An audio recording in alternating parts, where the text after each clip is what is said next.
आता एक तर आमच्या पक्षाला एक मंत्रिपद मिळावं, एक MLC मिळावा ही आमची मागणी आहे.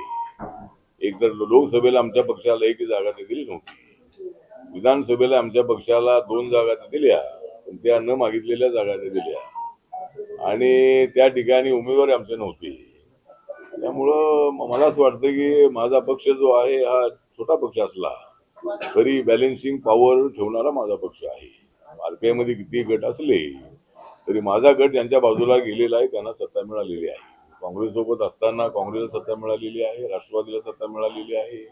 मी BJP शिवसेनेसोबत आल्यानंतर त्यांना इथं सत्ता मिळालेली आहे.